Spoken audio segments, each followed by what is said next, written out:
With the severe weather and wind that we've seen in the Panhandle recently, especially, we are all too familiar with downed trees in our yards. Before you start cleaning up your yard, though, there are some tips to remember. John Akil in today from the BBB with some special reminders, in particular about this. Now, this, I do feel like people really go door to door and kind of sell this to you, right? Tree cleanup. Well, because they see that your yard needs some help. And it's obvious, right? It's obvious, so they stop by and say, I can do that for you if you just give me a chance and, you know, I can do it right now. Well, as a homeowner, you think, I know it needs to be done, and I know I have somebody in front of me right now. And I know I sure don't want to do it, and right? It may be a big job, right? Okay, so what do you need to remember? First of all, you need to shop around, right? Absolutely. Shop around and get some bids. Even though the problem is right now, you want to get estimates from several companies, and they, you know, and they can come and give you those estimates, and you can wait for them a little while. It's not a problem.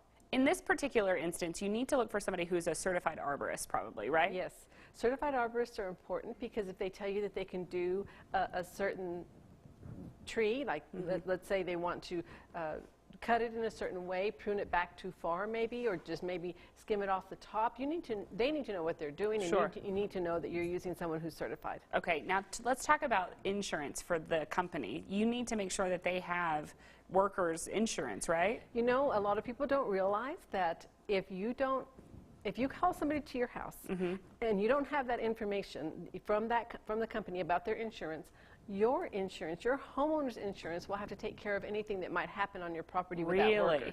So, you know, you want to ask the company for their insurance certificate and make sure that it's sent to you by their insurance agent. Okay, that's very interesting. That's something that people probably haven't thought about. And you want to make sure you get a written contract, right? A written contract that states everything on it, that says, you know, here's the work to be done, the time frame that it's supposed to be done in, what the responsibility is of the company.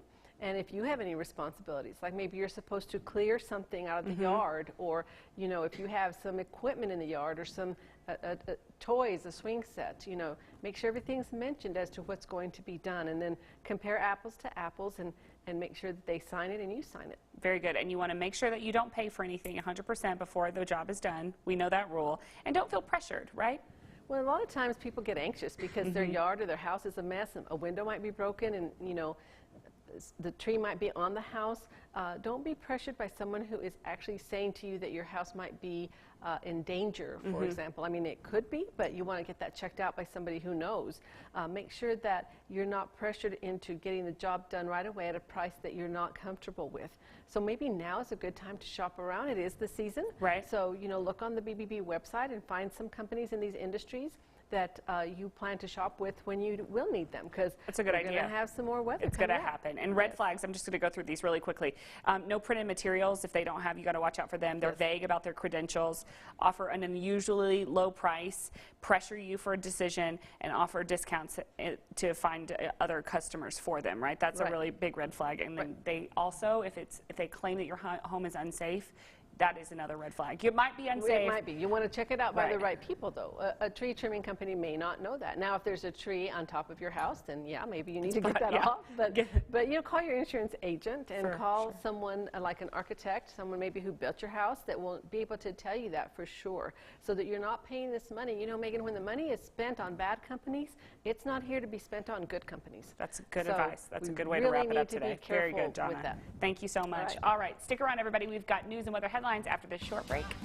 That was good.